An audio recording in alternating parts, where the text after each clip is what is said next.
नमस्कार साथियों। तो चलिए आप सभी को हम दूसरी एक कहानी पे ले चलते हैं जिसका नाम है शादी क्यों करें। बरसों बाद कमलेश को शादी ज़रूरी क्यों लगने लगी। तो इसमें हम देखेंगे कि कैसे कमलेश की इच्छा होती है शादी करने की और अन्य पहलुओं को यहाँ पर देखते हैं। तो चलिए देर न करते हुए शुरू करते हैं कहानी को हम। तो कहानी शुरुआत होती है, रविवार का दिन था। शकुंतला और कमलेश डाइनिंग टेबल पर बैठे नाश्ता कर रहे थे। शकुंतला, क्यों ना हम शादी कर लें, कमलेश ने कहा। चौंक गई शकुंतला। आज 20 सालों से वह कमलेश के साथ लिव इन रिलेशन में रह रही है। आज तक शादी की बात उसने सोची नहीं, फिर आज ऐसा क्यों हो गया। पहली बार कमलेश ने जब वह मिली थी तो 32 साल की थी। कमलेश उस समय 40 का रहा होगा। परिस्थितियाँ कुछ ऐसी थीं कि दोनों अकेले थे। क्यों, ऐसा क्या हुआ कि तुम शादी की सोचने लगे। पहले 20 सालों में हम बगैर शादी किए रहे और बहुत ही इत्मीनान से रह रहे हैं। कभी कोई समस्या नहीं आई। अगर आई भी तो हमने मिलजुल कर उसका समाधान कर लिया। फिर आज ऐसी बात क्यों हो गई। कुछ देर सोचने के बाद शकुंतला ने कहा, ऐसा है शकुंतला की हमारी उम्र हो चुकी है। मैं 60 का हो गया हूँ और तुम 52 की। यह बात सही है कि हम बिना शादी के भी बहुत मज़े की में बड़ी समझदारी और तालमेल के साथ ज़िंदगी जी रहे हैं। पर मैं कानूनी दृष्टिकोण से सोच रहा हूँ। अगर हम दोनों में से किसी को कुछ हो गया तो हमें कानूनन पति पत्नी होने का विधिक दृष्टि का लाभ होगा। बस यही सोचकर मैं ऐसा कर रहा हूँ। मुझ पर किसी प्रकार का शक न करो, कमलेश ने कहा। शक नहीं कर रही कमलेश, तुम मेरे हमसफ़र रहे पिछले 20 साल से और मैं गर्व के साथ कह सकती हूँ कि तुमसे ज़्यादा प्यार कोई नहीं मेरी ज़िंदगी में। बस मैं यही सोच रही हूँ कि जब सब कुछ सही चल रहा है तो क्यों ना हम कुछ नया करने की सोचें। हम दोनों ने जो बीमा पॉलिसी ली है उससे एक दूसरे को नॉमिनी बनाया है। हमारे बैंक खातों में भी हम एक दूसरे के नॉमिनी हैं। फिर और क्या आवश्यकता है ऐसे सोचने की। पर तुमने सोचा कुछ ही ऐसा ही कर रहे होगे। ऐसा करते हैं, 1-2 दिन की बाद इस पर विचार करते हैं। पहले मुझे इस प्रस्ताव के बारे में सोच लेने दो, शकुंतला ने कहा। बिल्कुल, आराम से सोचो। जो भी होगा तुम्हारी सहमति से ही होगा, कमलेश ने मुस्कुराकर कहा। फुर्सत में बैठने पर शकुंतला सोचने लगी कि जब पहली बार वह कमलेश से मिली थी, दोनों अलग अलग कंपनियों में काम करते थे। कमलेश जिसकी कंपनी में काम करता था, उस कंपनी से शकुंतला की कंपनी का व्यावसायिक संबंध था। इस नाते दोनों की अक्सर मुलाकातें होती रहती थीं। पहले परिचय हुआ, फिर दोस्ती। शकुंतला की शादी बचपन में ही हो गई थी और पति से मिलने से पहले ही वह विधवा भी हो गई थी। उन दिनों विधवा विवाह को सही निगाहों से नहीं देखा जाता था और यही कारण है कि उसका विवाह नहीं हो पाया। आज भी विवाह कम ही होते हैं। कमलेश को ना जाने क्यों विवाह संस्था में विश्वास नहीं था और शुरुआती दौर में उसने शादी के लिए मना कर दिया था। बाद में जब 35 से ऊपर का हो गया तब रिश्ते आने भी बंद हो गए। थक हार कर घर वालों ने भी दबाव देना बंद कर दिया और कमलेश अकेला रह रहा। दोनों की ज़िंदगी में कोई नहीं था। दोनों के विचार इतने मिलते थे और ये दोनों एक दूसरे के इतना ख्याल रखते थे कि दिल ही दिल में कब एक दूसरे को हो गए पता ही नहीं चला।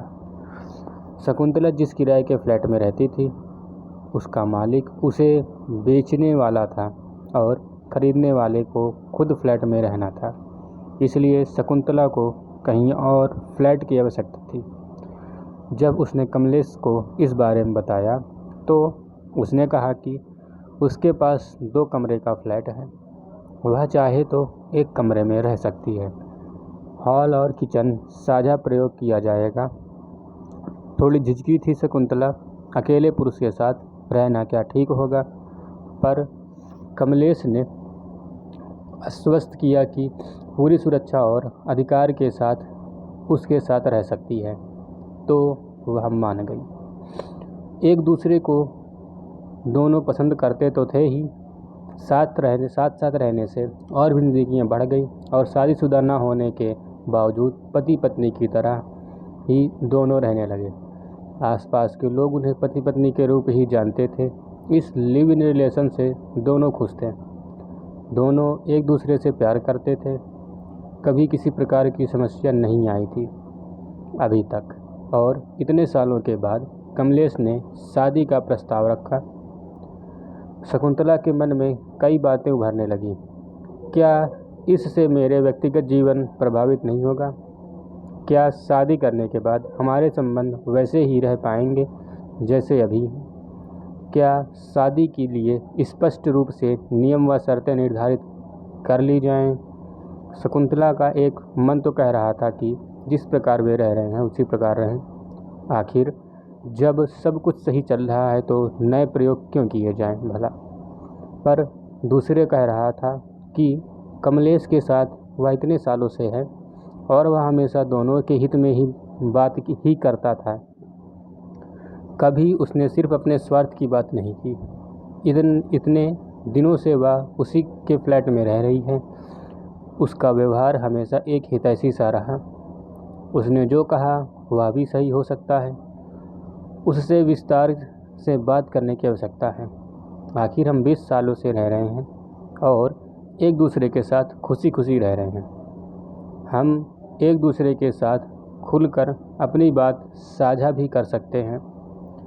इस प्रकार 6-7 दिन बीत गए। इस बारे में ना तो कमलेश ने कुछ कहा न शकुंतला ने। कमलेश के दिल में बात तो शकुंतला नहीं जानती थी, पर हमेशा वह इस बात पर विचार करती थी। हो सकता है कि कमलेश भी इस बात पर विचार करता होगा, पर उसने दोबारा कभी इस विषय को नहीं उठाया। शायद वह शकुंतला पर किसी प्रकार का दबाव नहीं बनाना चाहता था। आज फिर दोनों को कंपनी की अवकाश का दिन था। आज शकुंतला ने फिर डाइनिंग टेबल पर उस विषय को उठाया। कमलेश, मैंने तुम्हारे प्रस्ताव पर विचार किया, पर मुझे लगता है हम जैसे हैं वैसे ही रहें। शादी का सर्टिफिकेट एक कागज़ का टुकड़ा ही तो होता है। बगैर सर्टिफिकेट के हम आदर्श जोड़े की तरह रह रहे हैं। मेरे विचार से शादी करने की कोई आवश्यकता नहीं है। मैं हमारी स्थायी संपत्ति के बारे में सोच रहा था। मान लो मेरी मृत्यु हो जाए तो मेरे नज़दीक दूर के रिश्तेदार इस फ्लैट पर दावा करेंगे।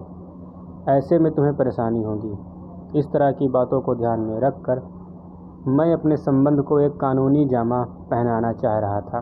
कमलेश बोला। कमलेश, तुम मेरा कितना ख्याल रखते हो, पर यह काम तो हम वसीयत बनाकर भी कर सकते हैं। हम दोनों एक दूसरे के नाम वसीयत बना दे तो कोई तीसरा इस प्रकार का दावा नहीं कर पाएगा। हम क्यों शादी की अनावश्यक रस्म निभाएं? देखो शकुंतला, शादी से कई कानूनी और सामाजिक हक मिल जाते हैं पति पत्नी को। उदाहरण के लिए पत्नी पति की संपत्ति में बराबर का हिस्सा पाने की हकदार होती है। साथ ही पति के पैतृक संपत्ति पर भी पत्नी का अधिकार होता है और कोई भी पत्नी से इस अधिकार को छीन नहीं पाएगा। तुम जानती हो कि मेरी पैतृक संपत्ति काफ़ी मूल्यवान है।